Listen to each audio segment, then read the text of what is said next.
Hey guys, it's Jessie. I am doing things a little bit differently this week. As you can tell, I don't have my glasses on, which means I can't actually see the words on the screen very well. That's okay because we're not doing this teleprompter style. I was just tired of seeing the reflections on the screen from my glasses. So, this week's webinar is going to be focusing on editing tips and tricks. These are some things that I've picked up over the years that have helped me in my editing and have also helped other people along the way to making their work and their friends' works better. So, with that said, there's going to be two types of editing covered here today, and they are editing for content as opposed to editing for grammar. So let's get started. Number one, editing for content. Editing for content as opposed to grammar goes over the character development, the environment, and the things inherent in the book as opposed to the grammatical structure or the spelling errors. So here are some of my tips for that. So number one, read the entire piece, or if it's a longer piece, you should try to break it down chapter by chapter so that it won't be so overwhelming. Number two, find the themes inherent in the piece. You know, they could be overarching themes like man versus nature or man versus technology, or they could just be the sci-fi genre, some themes inherent in there. Just make sure that you're aware of what they are so that you know what you're working with later on down the line. So, number three, find characters and jot them down. Like, make sure that you make note of who is who, what their physical characteristics are, and maybe some mannerisms if you wanted to be more detailed on that. So, after you make the notes on each one, I would suggest that you go back through and either reread that chapter or reread the piece again, depending on length.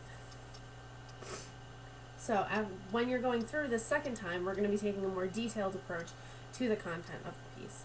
So you should be looking for inconsistencies in character development.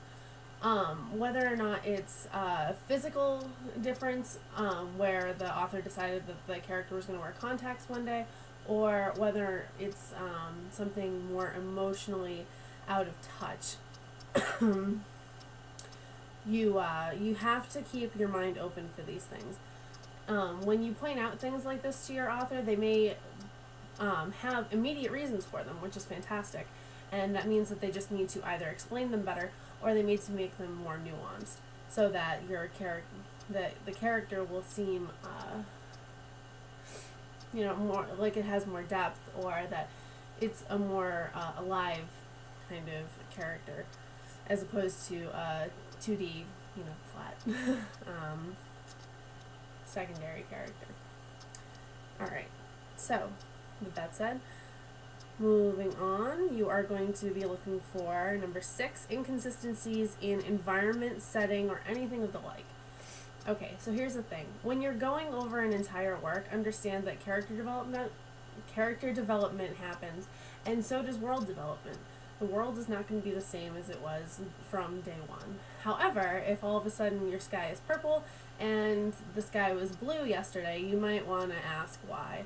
Maybe the sky is just purple on Tuesdays. You never know. So make sure that you question things like that, because it will be things that the reader will question as well. It won't be just you. So with that being said, make sure that you question your writer. The more questions you come up with, the better off your writer is, because then they'll be able to identify any sort of snags that they have overlooked.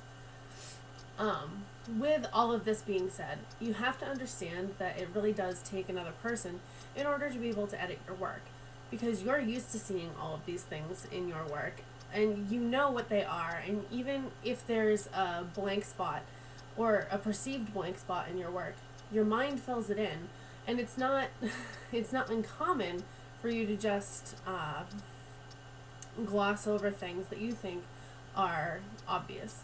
So having somebody else look over your work is a tremendous help, and it will also show you not only what's good in your piece, but what needs to be worked on, which is more important, I think. The good is great, but the bad is an opportunity to make the bad better. And sometimes, through editing, the bad parts can become better than the good parts were. So, moving on to part 2. So this is editing for grammar, and I don't particularly like doing this, not because I don't like grammar, but because I'm not particularly good with all of the grammar rules. I still rely quite heavily on my copy of Shrunk and White, and commas to this day. They and I, we are not close. So my biggest piece of advice for you is to pick up a copy of Shrunk and White and stick to it. Really stick to it. They have all of the grammar rules that you're going to come across most times in them, and the book will be a great help. It's probably about an $8 book at Barnes & Noble, probably cheaper at Borders nowadays.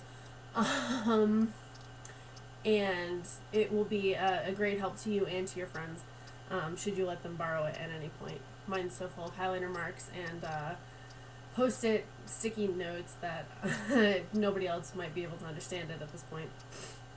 So, while you're editing for grammar, I'm going to point this out, and it's something that you really, really, really need to pay attention to. Like, really, really. So please, please, please, please, keep in mind that every writer has a unique style. We encourage you to read through the piece to get a sense of that before you start hacking away with the grammar machete. It's really easy to pick somebody apart for grammar mistakes, but at the same time, you have to understand that maybe the author, in the style that they're writing, uses dangling participles to kind of give the audience a deeper picture of the character. You know, it's a matter of whether or not the character is of high society or they're from the streets. You have to keep in mind that not all speech and things like that are going to be grammatically correct. Think about all your friends and how they talk. Not everybody is grammar perfect. So, in addition to this, look for commonly confused words that spell check won't pick up on, like the theirs. THERE, THEIR, and THEY''RE, because it's spell check, it's not content check. And while the spell checks are getting better and better nowadays, they're still not going to be able to pick up on everything. So, with that said, I hope that these have helped and that you can take these to your pieces that you're editing, and you'll be able to further help the writers that you're working with. So, until next week, everybody have a great day, and really start to enjoy the weather because it's March 1st. Spring is just around the corner. Bye, guys.